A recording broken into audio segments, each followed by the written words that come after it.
This afternoon in Dallas, hundreds gathered wearing blue and yellow ribbons in honor of 5 police officers who were shot and killed last week during what had been a peaceful protest fueled by the police shooting deaths of 2 black men. Last week's events have reignited the debate about police tactics and the relationships between officers and their communities. It's a divide that seems to be deepening across our country. And in a rare moment of bipartisan unity, our politicians are facing it head on. President Obama flew to Dallas today alongside Republican Senator Ted Cruz, who, despite their many ideological differences, Obama invited on Air Force One with him today. And at the memorial, Obama, Joe Biden, and George W. Bush stood side by side, along with their wives, to remember the fallen. Today, the nation grieves, but those of us who love Dallas and call it home have had 5 deaths in the family. We recognize that we are brothers and sisters, sharing the same brief moment on earth and owing each other the loyalty of our shared humanity. At our best, we know we have one country, one future, one destiny. We do not want the unity of grief, nor do we want the unity of fear. We want the unity of hope, affection, and high purpose. Today in this audience, I see people who have protested on behalf of criminal justice reform, grieving alongside police officers. I see people who mourn for the 5 officers we lost, but also weep for the families of Alton Sterling and Philando Castile. I see what's possible when we recognize that we are one American family, all deserving of equal treatment, all deserving equal respect, all children of God. That's the America I know. As I said, all too rare bipartisanship on a day that matters. So if they were a high school couple, Hillary Clinton would have been waiting a long time for Bernie Sanders to ask her to the prom.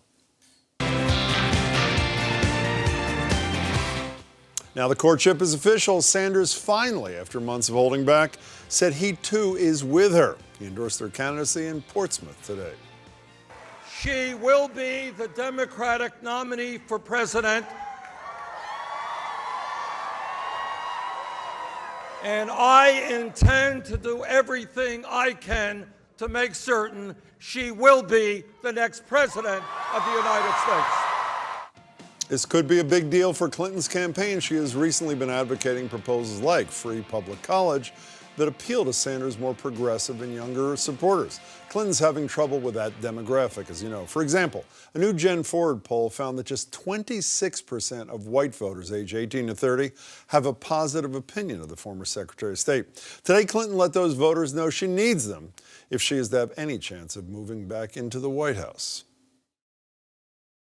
To everyone here and everyone across the country who poured your heart and soul into Senator Sanders' campaign, thank you. Thank you.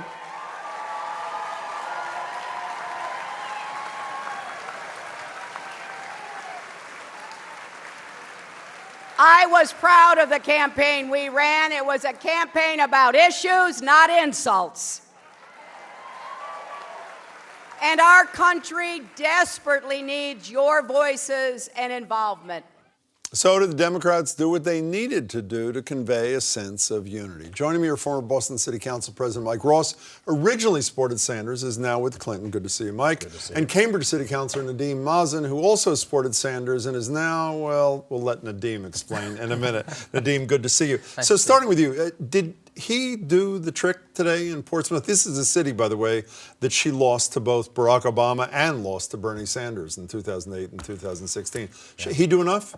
Stronger together. That's not a very wildly positive response, Mike. Yeah, well, I mean, did he do enough? I mean, first of all, in the platform, there's now the minimum wage, $15 an hour. That should appeal to a lot of people in the electorate. Other things have been added to the Democratic platform. Public option for the Affordable Care Act. But the reality is, no one's going to vote for Hillary of that demographic in numbers that were voting for Bernie. I mean, people will stay home. The wild card here is will those people look at Trump and get so scared that they get off their couch and say, I don't care. I'm going to go with Hillary. So this didn't drag you as far as Hillary Clinton hoped you'd be dragged today? Actually, I'm dragged. I'm fine. I'm worried about the same people he's worried about. And so it's important to support the Democratic nominee, but we have to wonder if a Democratic platform that has, free state tuition for 83% of students, $15 minimum wage, some of the big banking stuff, if that's going to be enough to drag people out of bed, or if Hillary Clinton even will put the energy behind it to get them there. Well, let me get back to something you both touched upon. Upon those former Hillary supporters who are now supporting Bernie, they're evenly split. Half, quote, mainly support her, and the other half mainly oppose Trump. Is the latter a pretty thin reed to hang on? Meaning, I know they allegedly can't stand Donald Trump, but not liking somebody a lot, does that keep you with a candidate on days when you're not so crazy about what she says? Well, it's better than liking Trump. You remember, initially, even Trump and others were saying, well, look out, some of these Bernie Sanders supporters are going to go to Trump. Because there's some common themes, even if not on issues, yeah. That's not going to happen. I mean, that's the good news. Look, I mean, they're going to try to capitalize. Bernie Sanders endorsed Hillary at 11:36.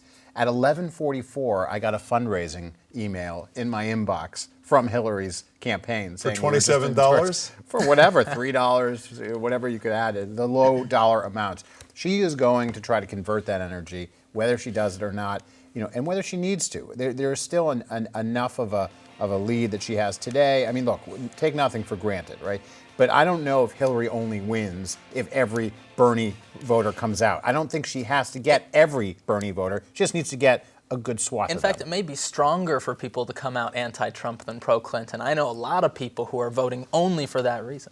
You both mentioned this platform thing, and I know people focus a lot on the platform, which, with all due respect, means almost nothing. I mean, while they said Bernie Sanders' proposals were unrealistic, she supported a $12 minimum wage, now is allegedly at $15. Barack Obama can't get $10.10, so neither are probably going to happen really soon. But Alan Dershowitz wrote an interesting piece a couple of months ago in the Boston Globe saying she's moving too far to the left. Yeah, it'll please the Bernie supporters at the right time, and now obviously that this day has come.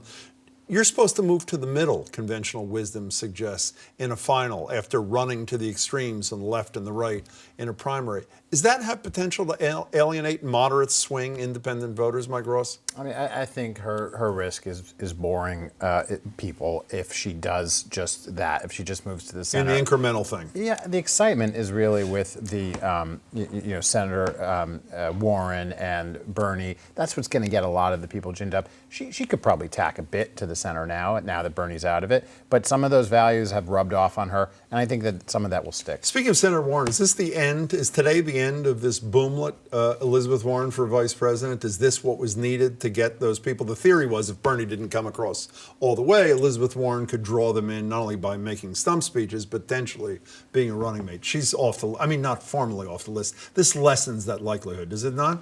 I don't know. I mean, you saw with George W. You had him on a clip earlier. He had a very powerful vice president. Having an effective vice president may actually be a smart move, and Elizabeth Warren would be a very, very strong advocate and would push this election over the line. A lot of people think Dick Cheney had a very smart vice president as a. What happens to Bernie Sanders now? I don't mean I assume he'll campaign for her as a good. I was going to say as a good Democrat. I guess he is a Democrat now. What's the Bernie Sanders agenda? And obviously lured both of you, pretty seasoned politicians. What's he do going forward? What does he do in a Clinton presidency should it happen? What's he do? Whatever he wants. I mean, he goes down in history as one of the greatest political stories in history. Yeah, I don't think he just wants to be in a book, though. Doesn't he want to keep this movement going? He's got star power. He has more power than he ever had before. I mean, a lot of us knew people like, we knew Bernie. Now the whole country does. They love this guy. He can do anything. He can be a great surrogate. He can go out there and speak on certain issues when needed. I don't think anyone's going to make him Secretary of State, but I think he's got a future if he wants it. Well, I have 30 seconds. I assume he said to Hillary Clinton, or his surrogates did, by the way, part of his deal is I want X. I want to be your emissary on the economy. I hope he did. I hope he is going to be made Secretary of Labor. I can't forget how powerful it was when Obama reached across and made Clinton Secretary of State. I think it was shocking. It was powerful for a lot of people. And I think Bernie could use that platform to great effect. Before you go, you an enthusiastic Clinton supporter? Raise your right hand and answer. Enthusiastic? Raise your right hand. Yes? I'm enthusiastic. Are you enthusiastic? I'm going to get there by Election day. Nice to see you, Mike Ross. Good to see you Appreciate it. It's been a pleasure. Good to see you both, gentlemen.